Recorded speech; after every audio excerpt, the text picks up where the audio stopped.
ఈ తీర్పు ద్వారా ప్రజలు మన పైన ఒక నమ్మకం మరియు బాధ్యత పెంచారు. ఎందుకంటే విజయం సాధించినప్పుడు సహజంగా మనందరం కూడా విజయోత్సవాల్లోనూ మనం కష్టపడి గెలిచిన విజయాన్ని ఒక్కొక్క సందర్భంలో త్వరగానే మర్చిపోతాం.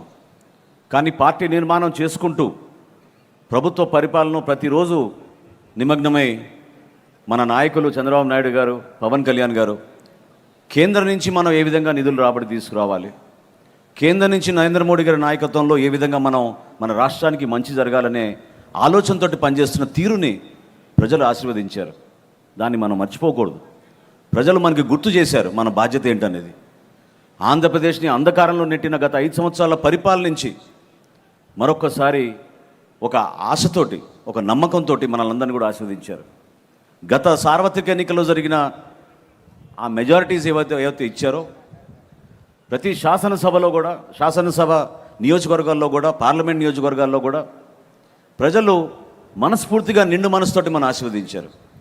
ఈ రోజున ఆలపాటి రాజా గారిని 83,000 మెజార్టీతోటి, రాజశేఖరం గారిని 77,000 మెజార్టీతోటి గెలిపించడం అనేది ఆ కంటిన్యూయేషన్ ప్రాసెస్. దాన్ని ప్రజలు నమ్మి మనల్కి మరొక్కసారి మన బాధ్యత గుర్తు చేశారు. మీరందరూ కూడా పార్టీ నాయకులుగా మీకు అందించిన బాధ్యతని చాలా గౌరవంగా ప్రజల్లోకి తీసుకెళ్ళాలి. కూటమి ప్రభుత్వం ఈరోజు నిలబడింది, కష్టపడుతోందంటే మన నాయకులు చేసిన త్యాగం. వాళ్ళు ఎవరు కూడా స్వార్థంతో పనిచేసిన రోజు లేదు. కేవలం ఆంధ్రప్రదేశ్ని మనం రక్షించుకోవాలి, మన బిడ్డలకి మంచి భవిష్యత్తు ఇవ్వాలి, తెలుగు జాతిని అంతర్జాతీయ స్థాయిలో గర్వపడే విధంగా మనం తీర్చిదిద్దాలనే ఆలోచనతో వాళ్ళు రూపొందించిన ప్రణాళికలో భాగంగా మనం ముందుకెళ్తున్నాం. ఆ పార్టీ చేస్తున్న విష ప్రచారం, దుష్ప్రచారం, సోషల్ మీడియాలో ప్రజల్లో కన్ఫ్యూజన్ తీసుకురావాలని చేసిన ప్రయత్నాన్ని ప్రజలు తిప్పికొట్టారు. మీ సమయం దయచేసి వాటి కోసం మీరు వృధా చేసుకోబాకండి. పార్టీ నిర్మాణం కోసం, ప్రజల్లో మన పరిపాలన కోసం మనం కష్టపడి అందించిన ఈ సంక్షేమ కార్యక్రమాల గురించి ప్రతి ఒక్క కార్యకర్త, ఈ కూటమిలో ఉన్న భాగస్వాములైన 3 పార్టీల కార్యకర్తల నాయకులు కూడా కష్టపడి ప్రజల్లో తీసుకెళ్ళాలి. నేను నిజంగా చెప్తున్నాను, ఒక్కొక్క రోజు ఈ ధాన్యం కొనుగోలు విషయంలో ఆదివారం వచ్చిందంటే భయపడే వాళ్ళం. ఎందుకంటే సోమవారానికి డబ్బులు ఉన్నాయో లేవో, ఏ విధంగా మనం కొనుగోలు చేయగలుగుతామని. ఏ సమయంలోనైనా, ఏ కష్టకాలంలోనైనా సరే గౌరవ ముఖ్యమంత్రి గారి దృష్టికి, ఉప ముఖ్యమంత్రి గారు పవన్ కళ్యాణ్ గారి దృష్టికి తీసుకెళ్తే స్పందించే మనస్తత్వం, మానవత్వం కలిగిన నాయకత్వం, అది మన రాష్ట్రానికి అవసరం. ఆ విధంగా నిలబడ్డారు. దీపం పథకం గురించి ఎంత దుష్ప్రచారం చేశారో మీరందరూ చూశారు. దీపం పథకంలో కోతలు ఉన్నాయి, కొంతమందికే ఇవ్వబోతున్నారు. రాష్ట్రంలో ఉన్న 1,55,00,000 కనెక్షన్లో ఈ రోజుకి మనం 94,32,000 మందికి ఉచితంగా దీపం 2 పథకం కింద గౌరవ చంద్రబాబు నాయుడు గారి చేతుల మీదుగా ఇచ్చాపురంలో ప్రారంభించిన కార్యక్రమం దీపావళి ఈరోజు ప్రజల్లో తీసుకెళ్ళాం. ఎంత కష్టపడుతున్నామో ఆ నిధులు సేకరించడానికి మీరు ఒకసారి అర్థం చేసుకోవాలి. రాజకీయాల్లో సహజంగా మనం పరస్పరంగా రాజకీయ విమర్శలు చేసుకుంటాం, ముందుకెళ్తూ ఉంటాం. కానీ పాజిటివ్గా మాట్లాడడం, ప్రభుత్వం చేసిన మంచి కార్యక్రమాలని ప్రజల్లో తీసుకెళ్ళడం ఒక బాధ్యతగా మీరందరూ కూడా భావించాలి. పట్టభద్రుల ఎన్నికల్లో మీరు చూశారు, ఎవరైతే గ్రాడ్యుయేట్స్ ఉన్నారో, ఎవరైతే యువత ఉన్నారో, ఇందాక సత్యకుమార్ గారు చెప్పినట్టు అద్భుతమైన తీర్పు ఇచ్చారు. నిలబడ్డారు మనతోటి ఒక నమ్మకంతో, వాళ్ళ భవిష్యత్తుని దృష్టిలో పెట్టుకుని. ఇటువంటి నాయకత్వం ఉండాలి మన రాష్ట్రానికి. చంద్రబాబు నాయుడు గారు, పవన్ కళ్యాణ్ గారు, నరేంద్ర మోడీ గారి నాయకత్వం ద్వారా మనకు ఒక అద్భుతమైన భవిష్యత్తు ఉంటుందన్న నమ్మకంతో మనందరినీ కూడా ఆశీర్వదించారు. ఈ సందర్భంలో మిమ్మల్ని అందరినీ కూడా కోరేది, చిన్న చిన్న మనస్పర్ధాలు ఉన్నా కూడా రాజకీయాలు ఇవన్నీ సహజం. మనం కలిసి పనిచేసుకోవడం నేర్చుకోవాలి, ఒక అంకిత భావంతో పనిచేసుకోవాలి.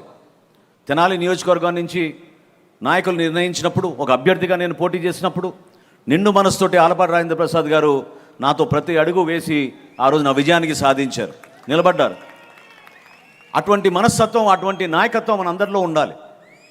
కష్టకాలంలో మనం కలిసి ఉన్నప్పుడు, మన విజయం సాధించినప్పుడు, ఇటువంటి విజయోత్సవాలు జరుపుకున్నప్పుడు ఖచ్చితంగా మనందరం కూడా ఎంతో ఆనందంగా ఇంకా మంచి పరిపాలన అందించే విధంగా మన ప్రజల్లో తీసుకెళ్ళగలుగుతాం.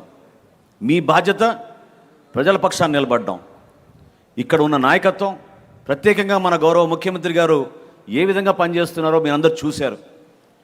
ఎన్నికల రోజు, పోలింగ్ రోజు ఉదయం 5 గంటల 40 నిమిషాలకి ఆయన టెలికాన్ఫరెన్స్ చేపట్టారు. రాష్ట్ర వ్యాప్తంగా అందరినీ అప్రమత్తం చేశారు. ప్రతి ఓటు ముఖ్యం. 30 ఓట్లకు ఒక కార్యకర్తను నియమించారు.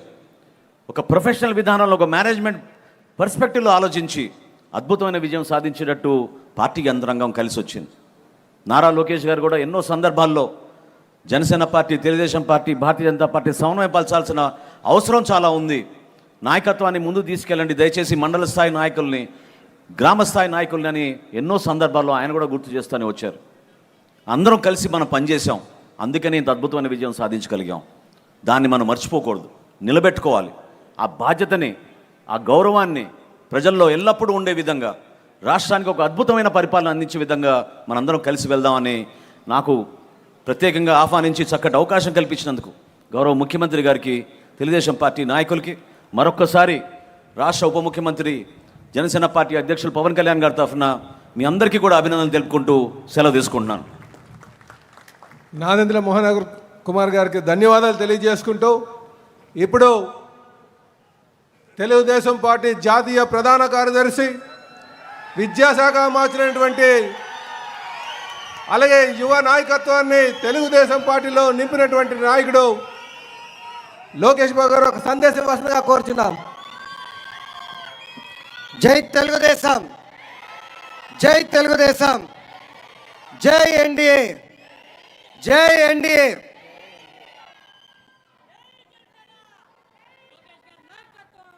ఈవీఎం అయినా బ్యాలెట్ అయినా గెలుపు కూటమిదే. 9 నెలల్లో అధికారంలోకి రావటమైనా, 9 నెలల్లో సంక్షేమ అభివృద్ధి చేసి చూపించిన అది ఒక తెలుగుదేశం పార్టీ వల్లనే సాధ్యం. ఆనాడు 9 నెలల్లోనే తెలుగుదేశం పార్టీని అధికారంలోకి తీసుకొచ్చిన విశ్వవిఖ్యాత నట సార్వభౌమ స్వర్గీయ శ్రీ నందమూరి తారక రామారావు గారు 9 నెలల్లోనే రాష్ట్రానికి అభివృద్ధి, సంక్షేమం ఏంటో చేసి చూపించిన పేదల నాయకుడు, మన ప్రీతమ నాయకుడు చంద్రబాబు నాయుడు గారు. వేదికమైనున్న పెద్దలందరికీ పేరు పేరున నా ఉదయపూర్వక నమస్కారాలు నేను తెలుపుకుంటున్నాను. ఈ విజయం ఒక చరిత్ర. పార్టీ ఆవిర్భావం తర్వాత మొదటిసారి 5 గ్రాడ్యుయేట్ ఎమ్మెల్సీలు గాను 5 గ్రాడ్యుయేట్ ఎమ్మెల్సీలు తెలుగుదేశం పార్టీ కైవసం చేసుకుంది. గౌరవ అధ్యక్షుల వారితో చర్చించినప్పుడు గెలుపు కాదు, భారీ మెజారిటీతో గెలిస్తేనే ఇది ఒక గెలుపు అని ఆనాడు చెప్తాం జరిగింది. ఈరోజు ఇక్కడి నుంచి నేను చెప్తున్నా, గుంటూరు కృష్ణ గ్రాడ్యుయేట్ ఎమ్మెల్సీగా 82,000 మెజారిటీతో గెలిచారు మన ఆలపాటి రాజేంద్ర ప్రసాద్ గారు. ఈస్ట్ వెస్ట్ గోదావరి గ్రాడ్యుయేట్ ఎమ్మెల్సీగా 77,500 ఓట్ల భారీ మెజారిటీతో గెలిచారు మన రాజశేఖర్ గారు. ఈరోజు నేను గర్వంగా చెప్తున్నా, కౌన్సిల్లో పులుల్లాగా మన ఎమ్మెల్సీలు పనిచేస్తున్నారు. ఇంకొక 2 నాయకులు ఈరోజు కౌన్సిల్కి రాబోతాం. నిజంగానే చాలా చాలా ఆనందంగా ఉంది. ఇంత విజయాన్ని అందించిన గ్రాడ్యుయేట్లకి, గెలుపు కోసం పనిచేసిన గౌరవ శాసనసభ్యులు, మంత్రివర్యులు, జోనల్ కోఆర్డినేటర్లు, ప్రత్యేకంగా నాకు ప్రాణ సమానమైన కార్యకర్తలకి పేరు పేరున నా ఉదయపూర్వక ధన్యవాదాలు తెలుపుకుంటున్నా. ప్రజలు కొట్టిన దెబ్బకి పులివెందుల ఎమ్మెల్యే ఇంకా కోలుకోలేదబ్బా. ఆయన కొత్త పేరు పెట్టిన వన్ డే ఎమ్మెల్యే. ఏంటది? ఒకరోజు ఎమ్మెల్యే. ఒకరోజు ఎమ్మెల్యే అసెంబ్లీకి కరెక్ట్గా ఒకరోజు వచ్చి వెళ్ళిపోతాడబ్బా. ప్రజలు ఆయనకి ప్రతిపక్ష హోదా ఇవ్వలేదని తెలిసినా అసెంబ్లీకి వచ్చి ఒక్కరోజు నాకు ప్రతిపక్ష హోదా ఇవ్వండి అని చెప్పి వెళ్ళిపోతాడు. ఎక్కడికి వెళ్తాడు? బెంగళూరుకి పారిపోతాడు. అందుకే ఆయన తెలుసు, గ్రాడ్యుయేట్ ఎమ్మెల్సీలో క్యాండిడేట్ పెడితే డిపాజిట్ రాదని. అందుకే క్యాండిడేట్ పెట్టే దమ్ము ధైర్యం లేకుండా ఈరోజు ఆ పార్టీ వెనక్కి వెళ్ళిపోయింది. 2023 ఎన్నికల్లో జరిగిన గ్రాడ్యుయేట్ ఎన్నికల్లో మనం విజయం ఎట్లా సాధించామో మీ అందరికి తెలిసిందే. అప్పుడు గ్రాడ్యుయేట్ ఎన్నికలు ఏకంగా ఒక గేమ్ చేంజర్గా మారింది. ఆ ఎన్నికలతో రాష్ట్ర రాజకీయ పరిస్థితులు కూడా మారిపోయినాయి.